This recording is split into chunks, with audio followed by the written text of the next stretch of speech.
সমস্ত এই বিজেপির এই নতুন মিছিল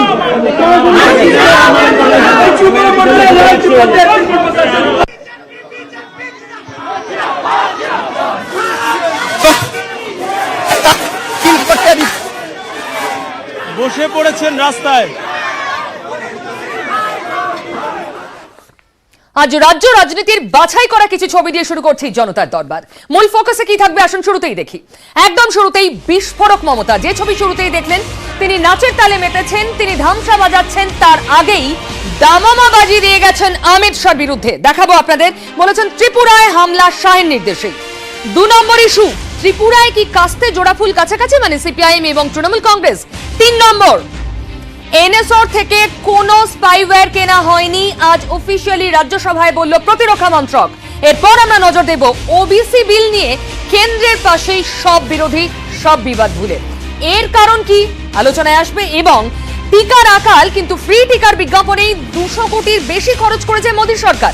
আসুন নানা বিষয় আলোচনার আগে মমতা ঠিক কি বললেন আজ দেখাবো। কেন্দ্রীয় সরকারের স্বরাষ্ট্রমন্ত্রীর নির্দেশে হয়েছে, এটা আমি বিশ্বাস করি। তা না হলে ত্রিপুরার চিফ মিনিস্টারের এত সাহস হতে পারেন না। এই যে দেখতে পাচ্ছেন পুরো গাড়িটাকে ধ্বংস করেছে বিজেপি 10টা গুন্ডাকে দিয়ে। এই অতিথি দেব কথা বলেছিল বিপ্লবকে। ত্রিপুরায় গিয়ে আক্রান্ত তৃণমূলের যুব নেতারা, ভর্তি এসএসকেএমে। সোমবার তাদের দেখতে যান মমতা বন্দ্যোপাধ্যায়। হাসপাতালে দাঁড়িয়েই সুর চড়ান। এদের যেভাবে মারধর করা হয়েছে, পাথর মারা হয়েছে, গুলি চালানো হয়েছে, গাড়ি টাড়ি ভেঙে দেওয়া হয়েছে, কেন্দ্রীয় সরকারের স্বরাষ্ট্রমন্ত্রীর নির্দেশে হয়েছে, এটা আমি বিশ্বাস করি। তা না হলে ত্রিপুরার চিফ মিনিস্টারের এত সাহস হতে পারেন না। পুলিশের সামনে দাঁড় করিয়ে রেখে মেরেছে, 36 ঘন্টা কোনো চিকিৎসা করতে দেওয়া হয়নি, এবং শুধু তাই নয়, 36 ঘন্টা 1 গ্লাস পানীয় জল দেওয়া হয়নি। একটা দানবীয় দল চালাচ্ছে বিজেপি ত্রিপুরায়। বিজেপি সম্পর্কে, অমিত শাহ সম্পর্কে, নরেন্দ্র মোদী সম্পর্কে মুখ্যমন্ত্রীর অবস্থান রাজ্যের প্রত্যেকটি মানুষ জানেন। পশ্চিমবঙ্গের রাজনীতি সচেতন মানুষ জানেন যে তৃণমূল কংগ্রেসের কিভাবে ত্রিপুরায় গেছেন, তাদের অবস্থান। বিজেপি কোনোভাবেই এই ঘটনার সঙ্গে যুক্ত নয়। কয়েকদিন আগে ত্রিপুরা সফরে যান অভিষেক বন্দ্যোপাধ্যায়। তখন তার গাড়িতে হামলা হয়। এ নিয়েও সুর চড়ান মমতা। অভিষেক গেছে, ওর গাড়িতে যেভাবে মারা হয়েছে, পরে ওরা অ্যাডমিনিস্ট্রেশন থেকে একটা বুলেট প্রুফ কার্ড দিয়েছিল। তা নাহলে যদি এমনি গাড়ির কাজ হতো, ভেঙে চুরমার হয়ে ওর মাথাটাও চুরমার হয়ে যেতে পারতো। অভিষেক যদি প্লেনে যায়, তার পাশে 5টা সিট বুক করে 5টা গুন্ডা তুলে দেওয়া হচ্ছে।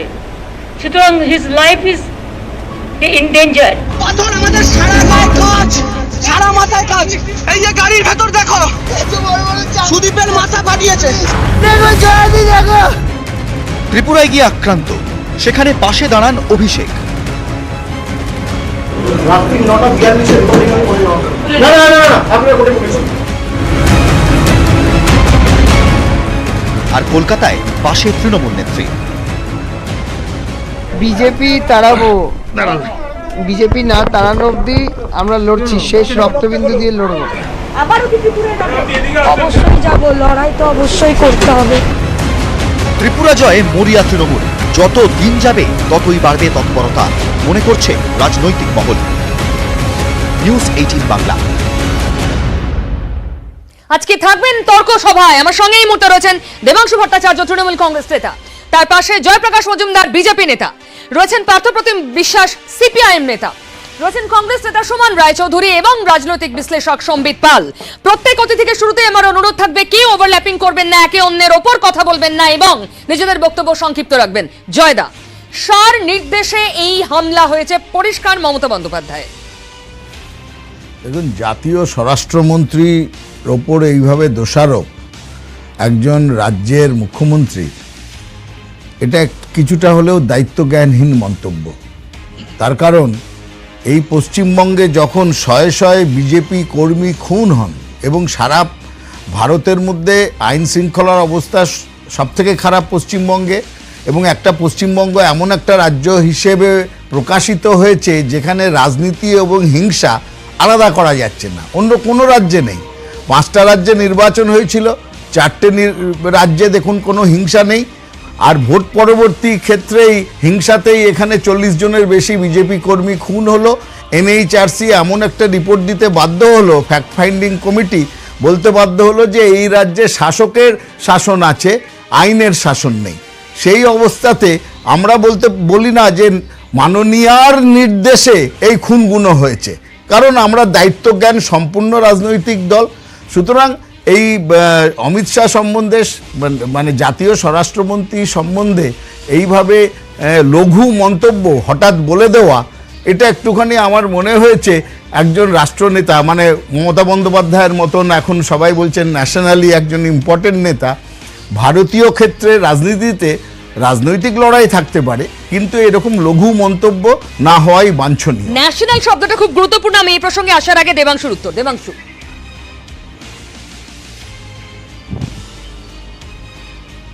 প্রথম কথা হচ্ছে এই আক্রমণ অভিষেক বন্দ্যোপাধ্যায় থেকে শুরু করে আমরা থেকে শুরু করে এলাকার তৃণমূল কংগ্রেস কর্মীরা পর্যন্ত যাদের ওপরেই আক্রমণ হয়েছে না কেন, এটা যে একটা ওয়েল প্ল্যান্ড আক্রমণ এবং অনেক উচ্চস্তর থেকে নির্দেশ আসা আক্রমণ, সেটা গতকাল আপনারা সবাই লাইভ টেলিকাস্ট করেছেন। অভিষেক বন্দ্যোপাধ্যায় ওই পুলিশ অফিসারকে ওই থানার মধ্যে বসে যে প্রশ্নগুলো করেছেন, একটারও সদুত্তর কি পুলিশ অফিসার দিতে পেরেছেন ঘাড় নড়ানো ছাড়া? সেই উত্তরগুলো তো খুব সাধারণ উত্তর ছিল, কখন দিতে পারেন না তারা, কখন এটা বলতে বাধ্য হন স্যার আমাদের কাছে যে অর্ডার আছে প্লিজ আমাদের করতে দিন। অর্ডারটা কার অর্ডার? সেই অর্ডারটা কি এতটা ইম্পর্টেন্ট কারোর অর্ডার যে সেইখানে যখন একজন পুলিশ নিজে বুঝতে পারেন তার কাছে কোনো উত্তর নেই, তারপরেও তাকে সেই অর্ডারটা প্ল্যান করতে হয়? কালকে আমাদের ওপরে শুনলাম নাকি আবার আরো বড়সড় মামলা অ্যাড করা হয়েছিল পরবর্তীকালে। এবং গোটা ঘটনাটা পুলিশের একটা অংশ যখন তাদের স্কটের মধ্যে করে যাচ্ছি, পুলিশের স্কটে থাকাকালীন আমাদের উপরে আক্রমণ হলো। আমরা পুলিশ আমাদের রাত্রিবেলা ডিটেন করলো এটা বলে যে আপনাদের সুরক্ষার জন্য ডিটেন করা হচ্ছে। তো যে পুলিশ আমাদের সুরক্ষার জন্য আমাদের ডিটেন করার কথা বলে, সেক্ষেত্রে তার মানে সুরক্ষার তো কোথাও একটা ঘাটতি ছিল, সেই কারণেই তারা ডিটেন করার কথা বলে। যে কারণে পুলিশের স্কোয়াডকে 4বার রুট চেঞ্জ করতে হয়, যেটা পুলিশের স্কোয়াডের অফিসাররা জানেন, সেই রুট চেঞ্জ করতে হওয়ার কারণ মানে তো নিশ্চয়ই কিছু মানুষের জমায়েত ছিল, এবং যে জমায়েত থেকে আমাদের উপর আক্রমণ হয়, এবং সেই আক্রমণে একজন পুলিশ অফিসারের চোখ প্রায় আজকে যেতে বসেছে, তিনি হসপিটালাইজড গুরুতরভাবে জখম ওদের আক্রমণে।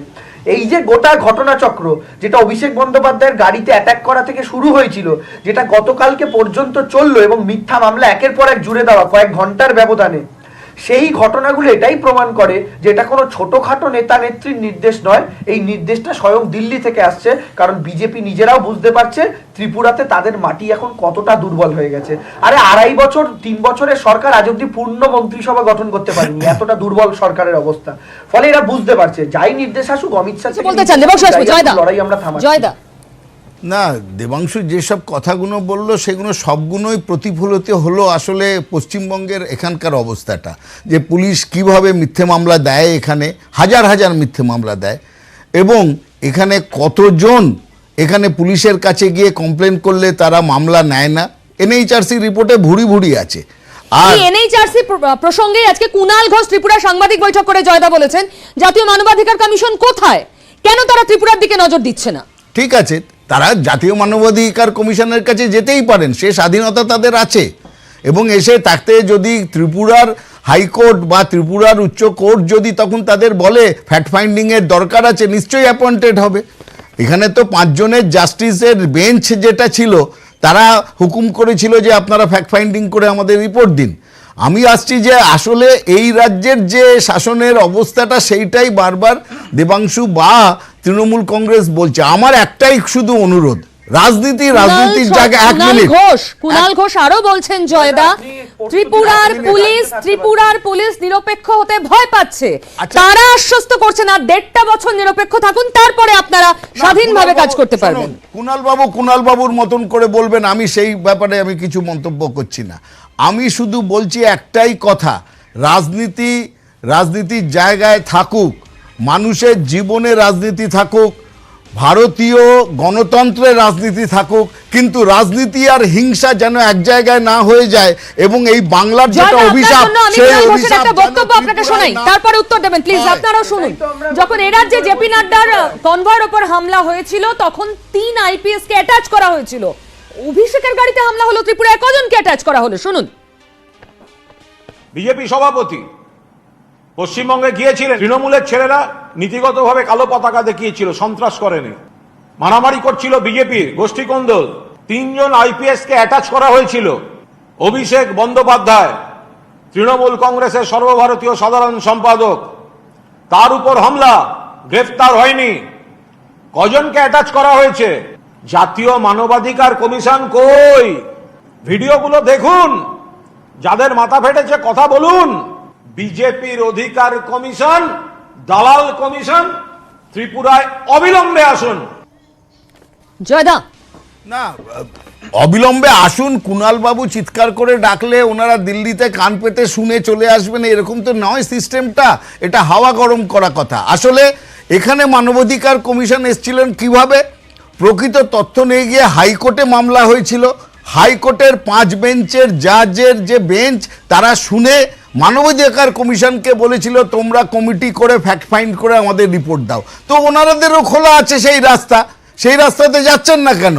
এখানে হাওয়া গরম করে লাভটা কি? আরেকটা কথা আমি বারবার বলছি, যেটা এক লাইনে বলবো, যে পশ্চিমবঙ্গের যে অভিশাপ রাজনীতি এবং সন্ত্রাস এক করে ফেলা, সেই অভিশাপ ত্রিপুরায় দয়া করে নিয়ে যাবেন না। রাজনীতি করুন, ত্রিপুরাকে অশান্ত করবেন না। দেবাংশু,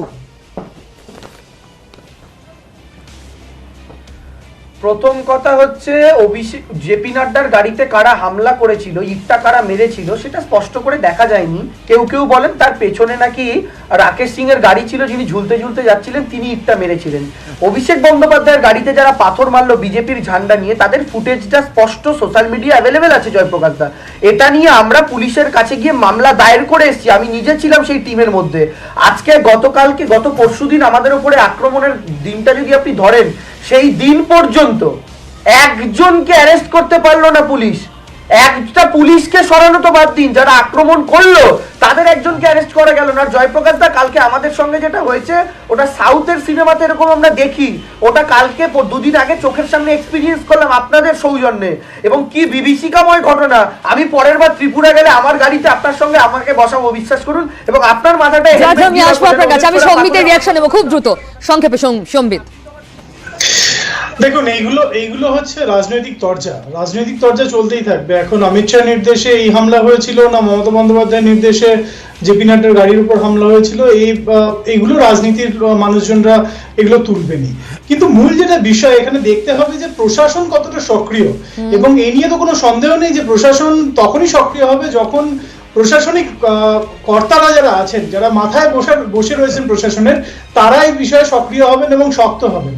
তারা যতক্ষণ না পর্যন্ত নির্দেশ দিচ্ছেন যে এই বিষয়ে কড়া পদক্ষেপ নেওয়া হোক, ততক্ষণ পর্যন্ত নিচুতলার পুলিশ কর্মীদের পক্ষে কড়া পদক্ষেপ নেওয়া সম্ভব হয় না। এটা সব রাজ্যে, এটা শুধুমাত্র ত্রিপুরায় হচ্ছে বলে তাই নয়, যে কোনো রাজ্যেই হয়। যখনই কোনো পলিটিক্যাল ভায়োলেন্স হয় তখন নিচুতলার পুলিশ কর্মীরা বা প্রশাসনের কর্তারা তারা উপরের দিকে তাকিয়ে থাকেন যে তাদের কাছে কি নির্দেশ আসবে। তো এইভাবেই দেখতে হবে যে কতটা কড়া পদক্ষেপ নিচ্ছে একটা রাজ্য সরকার। এক্স্যাক্টলি। আর এখানেই প্রশ্ন তুলছে তৃণমূল কংগ্রেস, প্রশাসন নাকি দলদাসে পরিণত হয়েছে, যে অভিযোগ আমরা এই রাজ্যেও শুনি। আসলে কি কয়েনের এপিঠ ওপিঠ? আমি আপনাকে ভাবার সময় দিচ্ছি। ত্রিপুরার আরো একটা বিষয় দৃষ্টি আকর্ষণ করি তার আগে। ত্রিপুরায় আজ খুব দর্থহীন ভাষায় কুণাল ঘোষ সাংবাদিক বৈঠক করে বললেন, বাম কংগ্রেসকে উল্লেখ করে, আপনারা প্লিজ ভোট কেটে ভোট নষ্ট করবেন না। অন্যদিকে সীতারাম ইয়েচুরির বক্তব্য আপনাদের শোনাবো, সেখানেও কিন্তু তিনি বিষয়টিকে উড়িয়ে দেননি। দেখুন। Right from the beginning, our principal target has always been, not only in Bengal, all over India, is BJP. That has to be isolated and defeated.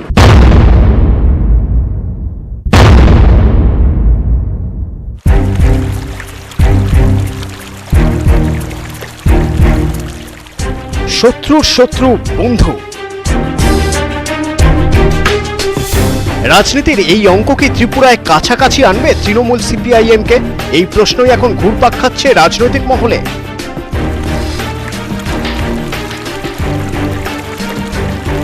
সম্প্রতি ত্রিপুরায় গিয়ে হামলার মুখে পড়েন তৃণমূলের যুব নেতারা।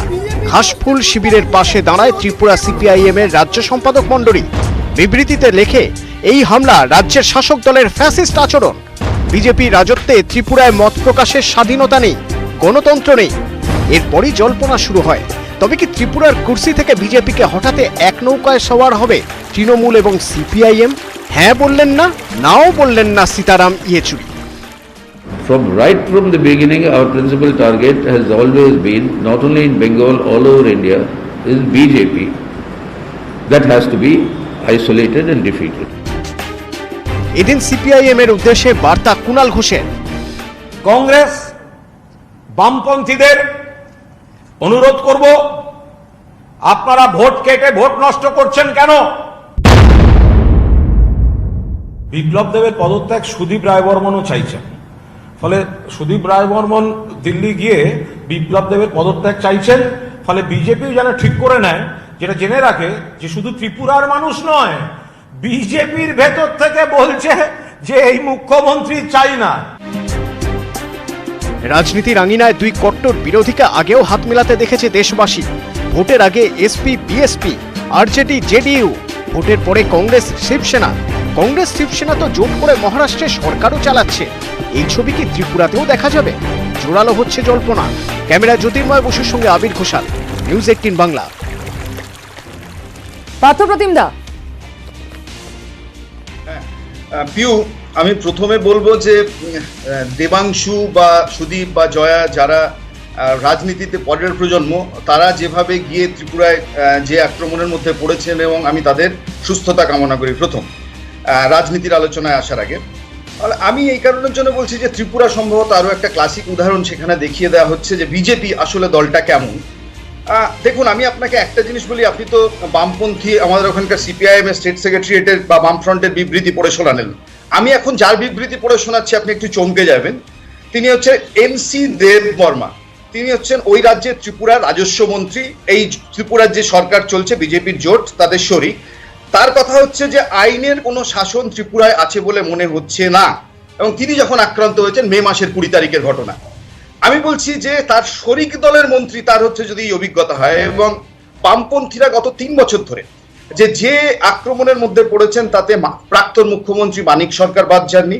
আমাদের ওখানে দুবারের এমপি জিতেন চৌধুরী, তার সোশ্যাল পোস্ট, আমি অবাক হয়ে যাবেন পশ্চিমবঙ্গে বসে এই কথাটা শুনলে, যে পুলিশ যদি ব্যবস্থা না নেয়, একটা জায়গায় আক্রমণ করছে বারবার বিজেপির দুষ্কৃতীরা, যদি পুলিশ কোনো ব্যবস্থা না নেয়, মানুষ তাহলে সংঘবদ্ধভাবে প্রতিবাদ করবে, এই ছিল পোস্টের ভাষা। তার জন্য তার নামে বিজেপি যুব মোর্চার সভাপতি, সে হচ্ছে এফআইআর করেছে, তার বিরুদ্ধে এফআইআর হচ্ছে, ঘুলিয়ে যাচ্ছে। আমি বলছি একইভাবে আপনি সেই ভানুলাল সাহা থেকে শুরু করে বিজন ধর, প্রত্যেকে, ওখানে আমাদের পার্টির যে মুখপত্র, সেই মুখপত্র প্রকাশ বন্ধ করে দেওয়া হয়েছে দেশের কথা। আমি এবার এই কারণের জন্য কথাগুলো বললাম যে এই এন্টায়ার ঘটনাগুলোতে অল ইন্ডিয়া তৃণমূল কংগ্রেসের তরফ থেকে আমি কিন্তু কোনো প্রতিবাদ দেখিনি, যে প্রতিবাদটা আজকে বামপন্থীরা করছে দেবাংশুর আক্রান্ত হওয়ার পর। আমি বলছি এটা খুব রেলেভেন্ট পয়েন্ট পার্থদা, কিন্তু হাত ধরার প্রশ্নে বিজেপি আপনাদের প্রধান শত্রু, একাধিকবার আপনারা বলছেন নানাভাবে। হাত ধরার প্রশ্নে কি তৃণমূলকে পাশে পাবেন, নেবেন? এইবার আসছি, এইবার আপনাকে বলছি যে আমার ধারণা যে 3 বছর আগের কোনো ফ্লাইট যদি দেবাংশুরা ধরতো 2018 সালের আগে, আগরতলায় এই ঘটনা দেখতে হতো না, কারণ বামফ্রন্ট সরকার চলে যাবার পর সেখানে যে সরকারটা এসছে তারা চালাচ্ছে বিজেপি। একইভাবে যে এই রাজ্যেও বাম সরকার চলে যাওয়ার পর যে সরকার এসছে সেটা তৃণমূল কংগ্রেস। আপনি যদি কার্যত দেখেন যে ধরনের আক্রমণ, ওখানে বিরোধীরা আক্রান্ত হচ্ছেন, এ রাজ্যে কি হচ্ছেন না হচ্ছেন আক্রমণের সেই শরিক। আমি বলছি যে সেখানে হচ্ছে প্রয়োজন যে ধরুন গণতন্ত্রের কথা তৃণমূল বলবে, নিশ্চয়ই পারে, একটু সরল করে পার্থদা, হ্যাঁ কি না, আপনারা যেতে ইচ্ছুক কি ইচ্ছুক না, এরকম বায়বীয় হাওয়ায় ভাসিয়ে দিচ্ছেন কেন সম্ভাবনাটাকে? মানে আপনারা কি কংক্রিট অবস্থান এখন জানাবেন না, এটাই স্ট্যান্ড? না না, অন্তত এটুকু পরিষ্কার, বিজেপির দ্বারা আপনারাও ইকুয়ালি অত্যাচারিত ত্রিপুরায় যেভাবে তৃণমূল। আমি আসবো সুমনদা। কংগ্রেস ফেল করেছে ত্রিপুরায়, ভোট কেটে ভোট নষ্ট করবেন না বলছে তৃণমূল। না, কুণাল বাবু বা তৃণমূল কংগ্রেস কি বললেন না বললেন সেটা তাদের নিজস্ব পার্টি স্ট্যান্ড হতে পারে। এই বাংলাতে বিজেপিকে এনে বসিয়ে এবং তাদের ত্রিপুরায় ট্রেনিং দিয়ে এই তৃণমূল কংগ্রেসই পাঠিয়েছে, এবং আজকে তৃণমূল কংগ্রেস বুঝতে পারছে কত বড় ভুল তারা করেছে এবং আজই তাদের ওপরে সেটা বুমেরাং হয়ে গেছে। ভুল শোধরাতে চাইলে আপনারা না না, ভুল শোধরানোর ব্যাপার নেই, ওরা ইন্টেনশনাল করেছে। ও তৃণমূল কংগ্রেসও একইভাবে কোনো বিরোধী পরিসরকে থাকতে দিতে চায় না, এটা পরিষ্কারভাবে অন রেকর্ড বলছি, এবং আজকে তাদের ফল তাদের ভুগতে হচ্ছে।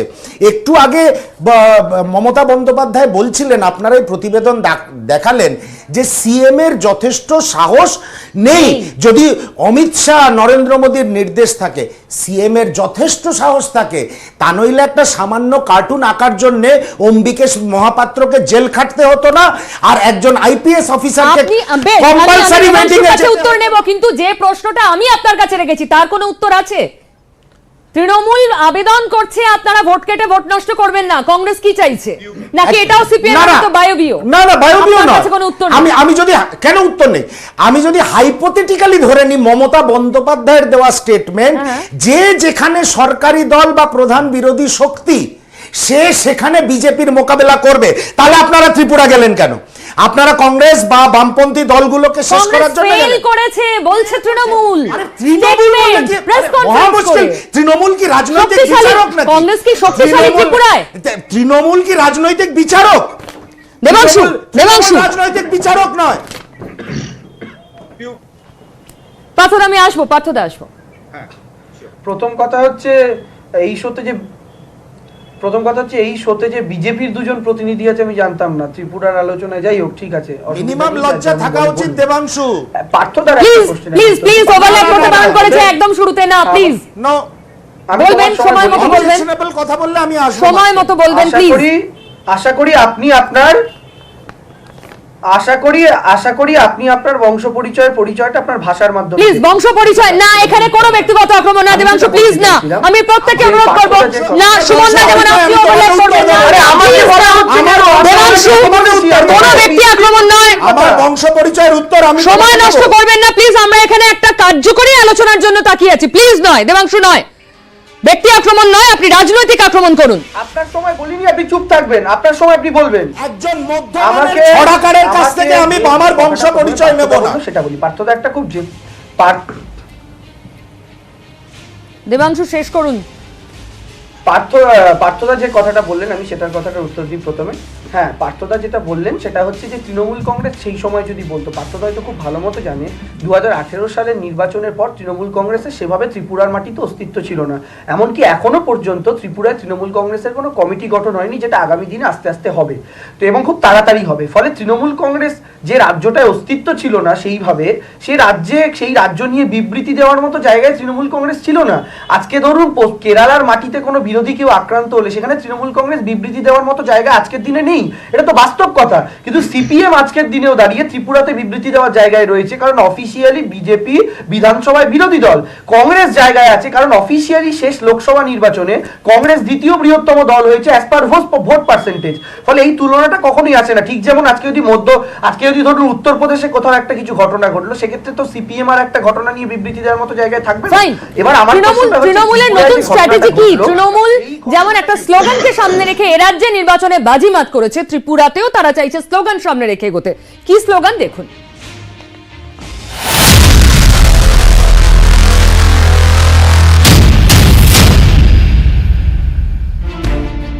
নয়া যুদ্ধ, নয়া যুদ্ধক্ষেত্র, নয়া স্লোগান। ত্রিপুরায় তৃণমূলের নয়া স্লোগান, জিতবে ত্রিপুরা।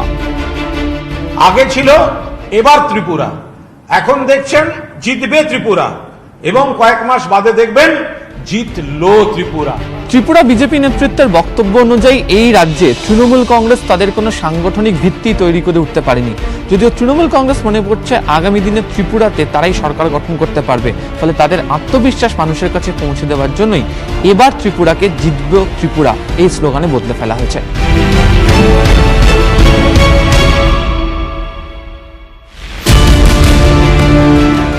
গত কয়েকদিনে ত্রিপুরায় বারবারই হামলার মুখে পড়েছে তৃণমূল। একই অভিযোগ সোমবারও। অভিযোগ, তৃণমূলে যোগ দিতে আসার পথে খোয়াইয়ে হামলার মুখে পড়েন এক বাম ছাত্র নেতা। তৃণমূল কংগ্রেসের সর্বভারতীয় সাধারণ সম্পাদক তার উপর হামলা, গ্রেফতার হয়নি। জাতীয় মানবাধিকার কমিশন কই? ভিডিওগুলো দেখুন, যাদের মাথা ফেটেছে কথা বলুন।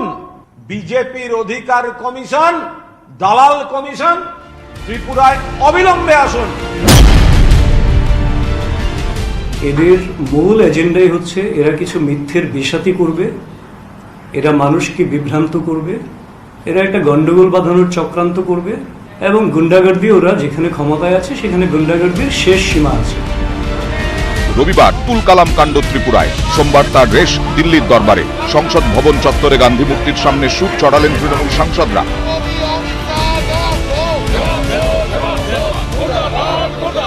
सारे देश में बीजेपी कैसे राज करते हैं, त्रिपुरा एक छोटा राज्य होने से भी आप लोग आइए और देखिए। নজর ত্রিপুরায়, এবার ত্রিপুরায় তৃণমূল বিজেপি জোট টক্কর। জ্যোতির্ময় বসুর সঙ্গে আবির ঘোষাল ও রাজীব চক্রবর্তী, নিউজ 18 বাংলা। হ্যাঁ, পার্থদা কিছু বলতে চাইছিলেন। হ্যাঁ পিউ, আমি একটা জিনিস বলছি যে কে কাকে সমর্থন করবে, আপনি এই প্রশ্নে আমার উত্তরটা আপনার বায়বীয় মনে হয়েছিল, আমি একটু পরিষ্কার করতে চাই যে এক হচ্ছে যে গত বিধানসভা নির্বাচনে রাইট বিজেপি যদি 43% ভোট পেয়ে থাকে, বামফ্রন্ট পেয়েছিল 42.7। ফলে এখানে দাঁড়িয়ে দেবাংশু বলল, নিজেই স্বীকার করলো যে তারা এখন একটা ওখানে গিয়ে জল মাপছেন, অর্থাৎ রাজনীতিতে তারা পরীক্ষা নিরীক্ষার পথে। ফলে এখন তৃণমূল কংগ্রেসকে ঠিক করতে হবে যে যারা 42.7% ভোট পেয়েছেন যে তাদের সমর্থনে তারা থাকবেন কিনা। কারণ হচ্ছে যে তাদের বেশিরভাগ সভ্য সদস্য যারা ছিলেন তারা প্রত্যেকেই গোটা তৃণমূলটা বিজেপিতে ঢুকে গেছে। ফলে তৃণমূলের ওখানে জামানত বাজেয়াপ্ত, তৃণমূল নিশ্চয়ই কোনো না কোনো দিন খাতা খুলবে, রাজনীতিতে হবে এই জিনিস, কিন্তু তৃণমূলকে আশু ঠিক করতে হবে। সেখানে ত্রিপুরায় বামপন্থীরা যে আক্রমণের মধ্যে পড়ছে সেই আক্রমণে তাদের ভূমিকা কি হবে। মমতা বন্দ্যোপাধ্যায় ঠিক একই সুরে বলেছেন সিপিআইএম কে ঠিক করতে হবে, তারা কার সঙ্গে যেতে চায়, তাদের প্রধান শত্রু কে। এবার ঠিক করার পালা প্রত্যেকেরই। আমারও একটা ব্রেকে যাওয়ার পালা, কিন্তু ব্রেকের পর আপনাদের খুব ইন্টারেস্টিং একটা বিষয় দেখাবো। আজ বিশ্ব আদিবাসী দিবস। ঝাড়গ্রামে মমতা বন্দ্যোপাধ্যায় গিয়ে ধন্যবাদ জানিয়েছেন ঝাড়গ্রামবাসীকে বিপুল সমর্থনের জন্য। আবার একই সঙ্গে পার্লামেন্টের ছবিও আপনাদের দেখাবো। ওবিসি বিল নিয়ে সমস্ত বিবাদ ভুলে সব বিরোধী কেন্দ্রের পাশে। ভোটের অঙ্ক দেখাবো ব্রেকের পর, সঙ্গে থাকুন। মাননীয়া নিজে এসেছেন আজকের এই দিনটি ইতিহাসে রচনা করবেন বলে। 21-এর ভোটে জঙ্গলমহলে ঝড় তোলার পর এই প্রথম ঝাড়গ্রাম সফরে মমতা বন্দ্যোপাধ্যায়। আদিবাসী দিবসে আদিবাসীদের মাঝে মুখ্যমন্ত্রী পাঞ্চি শাড়ি গায়ে জড়িয়ে কখনো নাচের তালে পা মেলালেন। এই নৃত্যের তালে, ঐতিহ্যমণ্ডিত নৃত্যের ছন্দের তালে নিজেকে মেতে তুলেছেন। সেরেং তালাতে আতাং দারাম হই না। কখনো বাজালেন ধামসা। সেটেরাকা নিউম হালাং পেরাকো মঞ্চে দে দেলা হইুক কানা। এই খঞ্জনির বোল। কখনো আবার হাতে তুলে নিলেন ঝুমুর।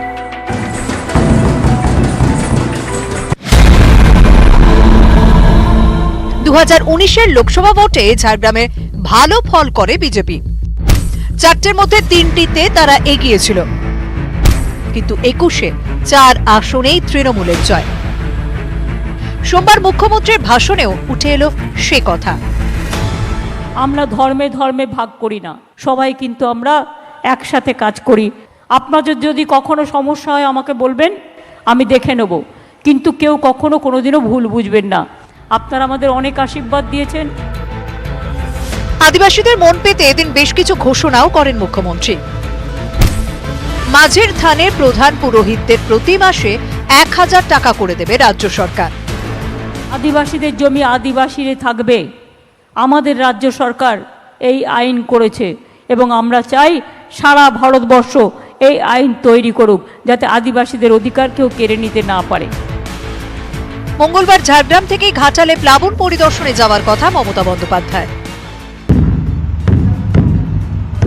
2021-এর বিধানসভায় জয়যুক্ত হওয়ার পর প্রথমবার জেলা সফরে এসে জঙ্গলমহলের মানুষকে কৃতজ্ঞতা জানাতে ভুললেন না রাজ্যের মুখ্যমন্ত্রী মমতা বন্দ্যোপাধ্যায়। একই সঙ্গে জঙ্গলমহলের মানুষের উন্নয়নের ধারা যে অব্যাহত থাকবে সেটাও জানিয়ে গেলেন রাজ্যের মুখ্যমন্ত্রী। ক্যামেরায় পিন্টু সরকারের সঙ্গে রাজু সিং ও পারাদীপ ঘোষ, নিউজ 18 বাংলা, ঝাড়গ্রাম। এবার দেখাবো পার্লামেন্টে এত বিরোধিতা সত্ত্বেও সেশন প্রায় অচল। তা সত্ত্বেও ওবিসি বিলকে সামনে রেখে কেন্দ্রের পাশে সব বিরোধী। অঙ্কটা কি দেখুন। जो सदस्य इसके विरोध में वो ना कहें। বিরোধীদের এই প্রশ্নের জবাবে গত 3 সপ্তাহ উত্তাল সংসদ। সোমবার উত্তর দিল প্রতিরক্ষা মন্ত্রক। এই প্রথম পেগাসাস ইস্যুতে নির্দিষ্ট প্রশ্নের জবাব দিল মোদী সরকার। রাজ্যসভায় সিপিআইএম সাংসদ ভি শিবদাসন প্রশ্ন তোলেন, এনএসওর সঙ্গে কেন্দ্রীয় সরকারের কোনো লেনদেন হয়েছে? লেনদেন হলে বিস্তারিত জানাক। ইসরায়েলি সংস্থা এনএসও পেগাসাস স্পাইওয়্যার তৈরি করে। প্রতিরক্ষা মন্ত্রকের প্রতিমন্ত্রী অজয় ভাটের জবাব, এনএসওর সঙ্গে কেন্দ্রের কোনো লেনদেন হয়নি। প্রতিরক্ষা মন্ত্রকের এই বিবৃতির পর পাল্টা প্রশ্ন তুলছেন বিরোধীরা। তারা জানতে চান, কেন্দ্র পেগাসাস না কিনলে আলোচনায় আপত্তি কোথায়? স্বরাষ্ট্রমন্ত্রী কেন বিবৃতি দিচ্ছেন না? পেগাসাস কৃষি আইন ইস্যুতে হট্টগোলের জেরে সোমবারও দফায় দফায় মুলতুবি সংসদের 2 কক্ষের অধিবেশন। बहुत कुछ बोलने की मन बनाया था, लेकिन ये सरकार की आकर्षण, ये सरकार की जिद्दीबाजी हमें बोलने को मौका नहीं देते। आज इसको पारित ना करे, ये पारित ना करे। जैसे आप लोग बहुत विषय पर चर्चा करने में रोक दिया, पेगासस नहीं चर्चा करता। मैं चाहता हूँ पूरा चर्चा करने दो, शांति से चर्चा करने दो। बहुत इंपॉर्टेंट बिल, बहुत समाज के हित के लिए जो है, ओबीसी समाज के हित के लिए है, ट्राइबल के हित में जो है, ऐसा बिल मोदी जी सरकार ला रहे हैं। इसलिए मैं निवेदन करता हूँ, मैं हाथ जोड़ के प्रार्थना करता हूँ, कृपया आपके सीट में बैठिए, चर्चा करिए।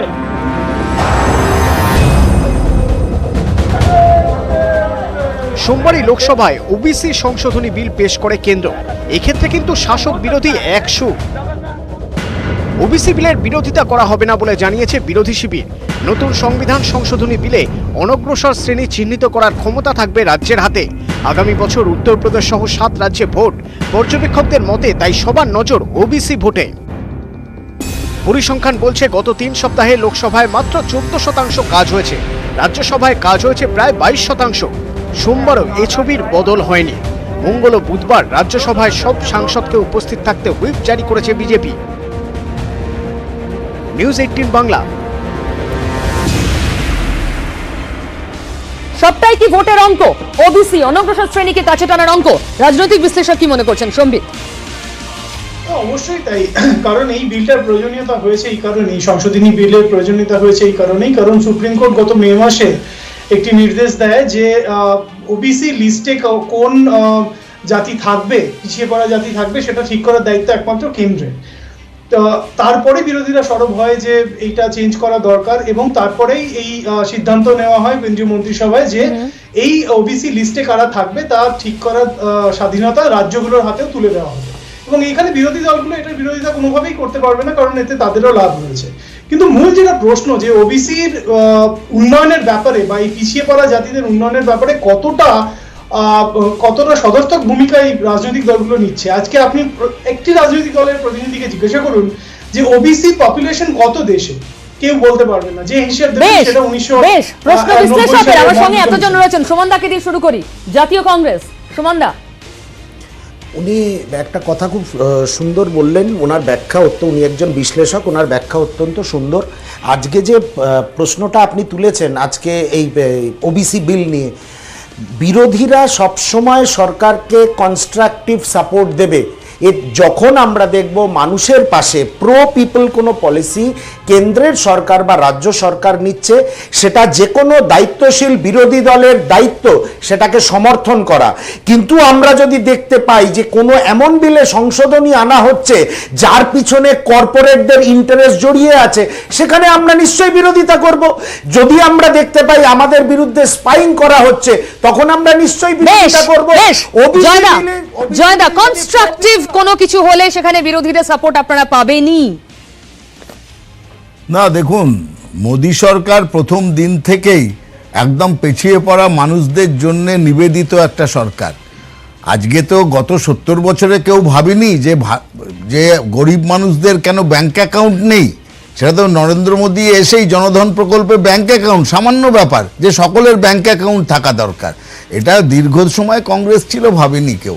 আসল ঘটনাটা দেখুন, আমি বলছি যে জয়প্রকাশ দা, আপনি এর বিরোধিতা করে অনেক আগেই তাহলে আপনার কংগ্রেস ছেড়ে দেওয়া উচিত ছিল, এত পরে ছাড়লেন। সুমনদা প্লিজ ওভারল্যাপ করবেন না, জয়প্রকাশ দা আপনি শেষ করুন।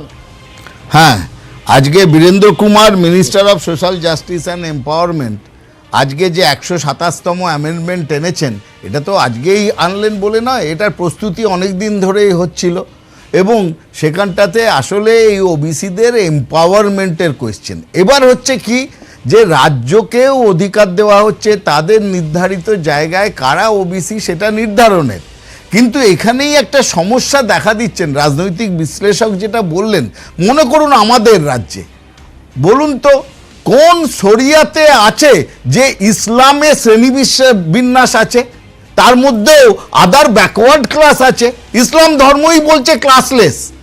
সেখানে কিন্তু আমাদের মাননীয়া কিন্তু সেখানেও ক্লাস বার করে তাদের মধ্যে ওবিসি চিহ্নিত করলেন, পাইয়ে দেওয়ার রাজনীতি। এই জায়গাটাই হচ্ছে অসুবিধের, যে আমি আজকে ওবিসি যখন বাজবো তখন কোন চোখ দিয়ে বাজবো? তখনও কি ভোটের নিরিখে আমি সেইখানটায় দুধেলা গরুদের, দুধেলা গাইদেরকেই আমি সন্তুষ্ট করব, না আসল ওবিসিদের করব? এই প্রশ্ন কিন্তু আমাদের রাজ্যের নিরিখে এসে যাচ্ছে। আমি আসবো। পার্থদা, আপনি হাসছেন কেন? না, আমি হাসছি এই কারণের জন্য, কয়েকটা শব্দ শুনে নিবেদিত প্রাণ বললেন মোদী সরকার। আমি জয়প্রকাশ বাবুকে বলতে চাই যে ঠিকই ব্যাংক অ্যাকাউন্ট খুলেছেন মানুষের, কিন্তু ব্যাংক তুলে দিয়ে দেশে, ফলে এই জায়গায় হচ্ছে যে দেশটাকে নিয়ে গেছেন। আমি এখন এখানে ইম্পর্টেন্ট ইস্যু হচ্ছে যে দেখুন পিউ, বিরোধীরা তাদের কর্তব্য পালন করেছে। আপনি যে সংবাদ নিয়ে এখন আলোচনা করছেন, অর্থাৎ বিরোধীরা কোঅপারেট করেছে এই আলোচনায় ওবিসি বিল নিয়ে, কিন্তু সরকার যে কাজটা করলো সেটাও ভোট ব্যাংকের স্বার্থে পার্থদা। আমি আসছি পিউ, সবটা ভোট ব্যাংক, হ্যাঁ সেটাও ভোট ব্যাংকের স্বার্থে, কিন্তু আমি বলছি যে গত 3 সপ্তাহ ধরে এই যে সিপিএম সাংসদের প্রশ্নের উত্তরটা তারা প্রথম দিন দিতে পারতেন না, যে এই 3 সপ্তাহ ধরে সংসদ চলতে দিলেন না, এটা তো বোঝা যাচ্ছে ইচ্ছে করে এই উত্তর তাদের কাছে ছিল, তারা চলতে দেননি এই সংসদ অধিবেশন আটকাবেন বলে এবং বিরোধীদেরকে সাহায্য করবেন বলে। আর বিরোধীরা আজকে সেই কাজ করছেন যেটা তাদের করা উচিত। আমি বলছি যে ওবিসির ক্ষেত্রে ডেফিনেটলি এটা আরো একটা বড় ইস্যু, এই কারণের জন্য যে ভারতবর্ষে এই ওবিসি হচ্ছে দেখবেন পেশা এবং জাত ভিত্তিক একটা ক্লাসিফিকেশন, ফলে পশ্চিমবঙ্গের যে ওবিসি সেই ওবিসি উত্তরপ্রদেশে নাও হতে পারে, সেই একই জাত। আমি বলছি যে এখানে একটা তফাৎ আছে এবং এখানে রাজ্য সরকারগুলোর কিন্তু সেই সিলেকশনের অধিকার থাকা উচিত, যেটা হচ্ছে তারা এবং পশ্চিমবঙ্গে কিন্তু এটাও তো ঠিক, আজকে পার্লামেন্টে প্রথমবার অফিসিয়াল বিবৃতি পাওয়া গেল পেগাসাস নিয়ে। এই প্রথম প্রতিরক্ষা মন্ত্রক বলল তারা এনওসি থেকে কোনো ট্রানজাকশন করেনি। আপনাদের কাছেও আমি আসবো দেবাংশু আমি আসছি। দেবাংশু, জানিয়ে উত্তাল, জানিয়ে আপনারা অনর থাকলেন, ফাইনালি তো উত্তর পেলেন। আচ্ছা, আমি এই কথাটা বলার আগে জাস্ট একটা লাইন বলে দিই, আগের বিজ্ঞাপনে বলতে পারিনি, যেটা হচ্ছে এখানে পার্থদার জ্ঞাতার্থে বলে রাখি যে আমরা যেখানে যেতে গিয়ে আক্রমণ হয়েছে সেটা আমরা সিপিএম এর আক্রান্ত নেতাদের দেখে ধর্মনগর যাচ্ছিলাম, যাদের মাথা ফাটিয়ে দিয়েছিল বিজেপির গুন্ডারা। ওনারা বিবৃতি দিয়েছেন, আমরা কাজে করে সেটা দেখাচ্ছিলাম। দুটোই আশা করি স্বাগত জানানো উচিত। এটা এবার পেগাসাস নিয়ে আপনি যে প্রশ্নটা করলেন, পেগাসাসের উত্তরটা দিই। দেখুন, আচ্ছা কেন্দ্রীয় সরকার কিনেছে কি কেনেনি? আচ্ছা পিউদি, আমি যদি আপনাকে প্রশ্ন করি যে পিউদি আপনি নির্দিষ্ট জিনিসটা কি কালকে মেলা থেকে কিনেছিলেন, আপনি ইনস্ট্যান্ট আমাকে বলে দিতে পারেন না ভাই এটা আমি কিনিনি, কিংবা হ্যাঁ ভাই আমি এটা কিনেছি। আচ্ছা আপনার কি 15 দিন লাগবে উত্তরটা আমাকে দিতে, বলুন তো? আর যদি 15 দিন লাগে, তার মানে এই 15 দিনের মাঝখানে আপনি কি সেটিং করেছেন, সেই জিনিসটা কেনা নিয়ে আপনার উপরে কি পলিটিক্যাল প্রেশার এসেছিল, তার জন্য কি হয়েছে না হয়েছে, এই সমস্ত প্রশ্নগুলো সামনাসামনি এটা সাধারণ মানুষের সামনে চলে আসবে। এটা প্রথম কথা। দ্বিতীয় কথা হচ্ছে পেগাসাস তারা কিনেছে কি কেনেনি, তাহলে প্রশান্ত কিশোরের ফোনে এবং যে কয়েকটা ফোনে আপনার ওই যারা এই কাজটা করেছে, যারা এই তদন্তটা করেছে অ্যামনেস্টি, তারা যখন তাদের ল্যাবরেটরিতে টেস্ট করলো, সেই ফোনের মধ্যে যখন পাওয়া গেল পেগাসাসের পদচিহ্ন, সেটা তো প্রমাণিত, মানে এরকম তো নয় এটা শুধু অভিযোগ। তাদের টেস্ট করে কিছু মানুষের ফোনে পাওয়া গেছে, বিষয়টাই তো সুপ্রিম কোর্টে বিচারাধীন। আমার জয়দার কাছে প্রশ্ন, আপনারা 2 দিন আগে বললেন এটা সাবজুডিস, এ নিয়ে কোনো কথা সম্ভব নয়। 2 দিন পরে আপনারা এই সংসদে দাঁড়িয়ে বিবৃতি দিচ্ছেন, আপনাদের মন্ত্রী বলছেন পেগাসাস আমরা কিনিনি। এটা কি? মানে আমি কনফিউজড হয়ে যাচ্ছি। পিউ, আমি এটা আশা করিনি, অন্তত তোমার মতন একজন এতদিনকার সাংবাদিকের। আমিও তো কনফিউজড, বলুন না। বলছি আমি, আমার কথাটা শোনো, তোমার কথা আমি সবসময় শুনছি, তোমাকেও ধৈর্য দেখাতে হবে আমার কথা শোনার। পেগাসাস নিয়ে যেদিন প্রথম কথা উঠেছিল, সেই দিনই যিনি আইটির ভারপ্রাপ্ত মন্ত্রী, মনে পড়ছে তিনি কি বিবৃতি দিয়েছিলেন ওই লোকসভায় দাঁড়িয়ে দায়িত্ব নিয়ে, যে there is no factual basis behind this report report যেটা বেরিয়েছিল কয়েকটা newspaper, there is no factual basis. কোথায় বলছেন ভারতীয় সম্পূর্ণই হয়নি। জয়দা প্লিজ এটা বলুন না, আপনারাই তো বলেছেন এটা সাবজুডিস। মনে পড়ছে এটা কিনা বলো। অ্যাবসলিউটলি মনে আছে তো। তারপর তো জয়দা প্লিজ একটু শুনুন। ভারতীয় পার্লামেন্টকে সম্মান যদি দাও, সেখানে দাঁড়িয়ে একজন মন্ত্রী যখন বিবৃতি দিচ্ছে সেটাকেও গ্রহণ করতে হবে। অ্যাবসলিউটলি গ্রহণ করেই তো আমি আবার জনতার দরবারে সেই আলোচনায় আনলাম। আপনাদেরই মন্ত্রী বলেছেন এটা সাবজুডিস, এ নিয়ে সম্ভব নয় আলোচনা। দুদিন পরে আপনাদেরই মন্ত্রী বলছেন আমরা কিনিনি। অন্য প্রসঙ্গে বলা হয়েছে, অন্য প্রসঙ্গে না। পেগাসাস সাবজুডিস আপনারাই বলেছেন, পেগাসাস সাবজুডিস। এটা নিয়ে আলোচনা সম্ভব নয়, আপনারা বলেছেন সংসদে। কি বলেছেন? স্টেটমেন্ট করেছেন। ওনারা যেটা বলেছিলেন যে এটার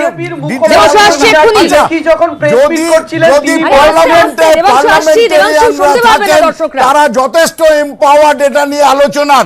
এখানে বসে এইটা নিয়ে বলার মতন জায়গা নয়। পার্লামেন্ট আছে, সেখানে সমস্ত দলের লোকরা আছে, তারা আলোচনা করছে।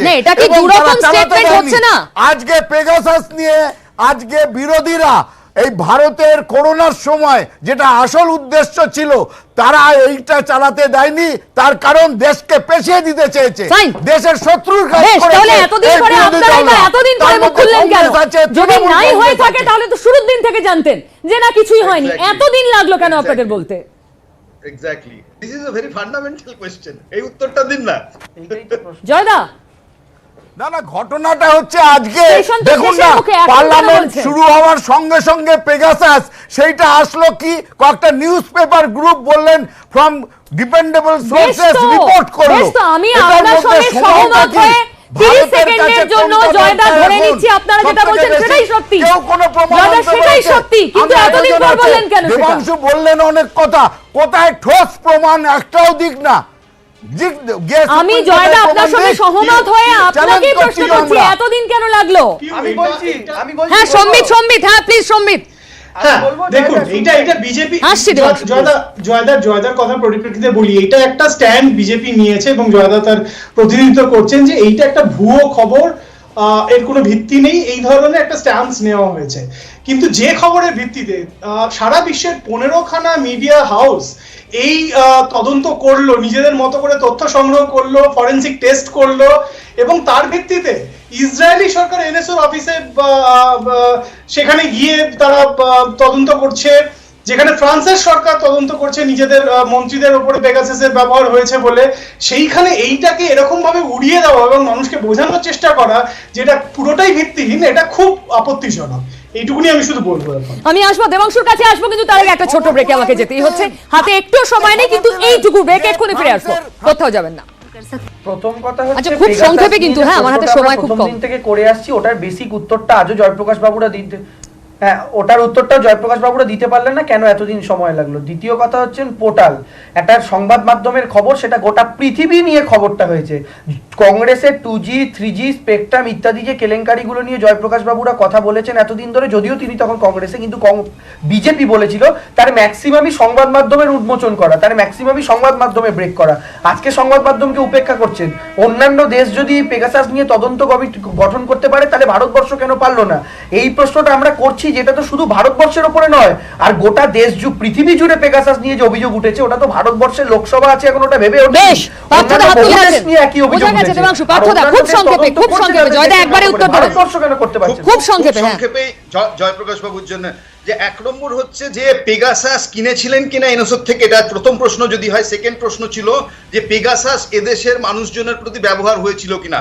যেখানে এরকম একটা গুরুতর অভিযোগ গোটা পৃথিবী জুড়ে উঠেছে প্রামাণ্য সংবাদ মাধ্যম, সেখানে জয়প্রকাশ বা জয়প্রকাশ বাবুর সরকার এটা কিচ্ছু না, এটা বলতে গেলেও একটা তদন্তের প্রয়োজন হয়। পিউ, এটা বলতে গেলেও তদন্তের একটা প্রয়োজন হয় যে আসলে কিচ্ছু হয়নি। আমি বলছি এরা ইচ্ছে করে গত 15 দিন ধরে এই যে 22% সংসদ চলতে দিল, কেবলমাত্র 80% হলো না। বুঝতে পেরেছি, একই অভিযোগ তৃণমূলের। আমি কংগ্রেসের এক লাইনে অভিযোগ একদম সব বলবেন জয়দা। হ্যাঁ, জয়প্রকাশ দা ঠোস সাবুতের কথা একটু আগে বললেন না, জয়প্রকাশ দার সঙ্গে এটা আমার তৃতীয় প্যানেল 10 দিনের মধ্যে, যেখানে জয়প্রকাশ দাকে আমি বারবার মনে করানোর চেষ্টা করছি এবং ওনার স্মৃতিভ্রম হচ্ছে যে এইটা নিয়ে যখন রবিশঙ্কর প্রসাদ আইটি মিনিস্টার ছিল উনি কিন্তু পার্লামেন্টে স্টেটমেন্ট দিয়েছিলেন আমরা এনএসওকে নোটিশ দিয়েছি এবং আমরাও জানি 120 জনের মতো নাম সেল করছে যেখানে স্পাইং হতে পারে। বেশ জয়দা, কেউ কিন্তু জয়দাকে কাউন্টার করবে না, জয়দা উত্তর দিন সব প্রশ্ন মানে। বলছি যে আজকে দুধ কা দুধ পানি কা পানি এতজন লোক বলছেন যে অভিষেক ব্যানার্জি বা অন্য অন্য অনেক নাম, তাতে বিজেপিরও কিছু নেতা নেত্রীর নাম আছে, তারা এসে বলতে ওই ফরেন্সিক চেক করে এই দেখো পেগাসাসের এই স্পাইওয়্যার আমার ফোনে আছে, এ পর্যন্ত কেউ সামনে আসেননি। নাম্বার 1। নাম্বার 2, আজকে তিনি যদি জানতেই পারেন আর স্পাইং কিভাবে হবে জয়দা? না শুনুন না, এটা তো আপনি তো তাহলে একটা পক্ষ নিয়ে বলছেন, আমার কথাটা যেটা বলছি সেইটা এখনো আসেনি, এটা স্পষ্ট। দ্বিতীয় আরেকটি কথা, দ্য ওয়্যার বলে যে সংবাদ মাধ্যম এটা তুলেছে, আপনি একটুখানি গুগল ঘেঁটেই দেখুন, ইসরায়েলের গভর্নমেন্ট ডিফেন্স বলছে we have visited the office of NSO but the media report has given other twist that we have raided the office. আমি আপনার সঙ্গে একবারও সহমত হচ্ছি না এমন নয় জয়দা, আমার প্রশ্ন শুরুর দিনই পার্লামেন্টে বলে দিল তো ঝামেলা মিটে যেত। সিপিএম লাফাচ্ছে, সেটা বললেন না কেন? ভারত বিরোধী সংবাদ বলে কেন আটকালেন? ভারতকে আটকানোর এরা তাহলে বুঝে নিন। যুক্তি এবং তাকে কাউন্টার করার অকাট্য যুক্তির অভাব কোথাও একটা আমরা দেখতে পাচ্ছি এবং সেটা সব পক্ষেরই। প্রত্যেকে নিজের অবস্থানে অনড়, রাজনৈতিক অবস্থানে, আসলে রাজনীতিকে সামনে রেখে লড়াইটা জারি রাখতে হবে, এটাই মূল উদ্দেশ্য। আমাকেও শেষ করতে হবে জনতার দরবার, তবে এত চেঁচামেচির মধ্যেও একটা অন্যরকম ছবি, একটা মন ভালো করে দেওয়া ছবি। ফিরহাদ হাকিম তিনি বাস চালাচ্ছেন, দেখুন।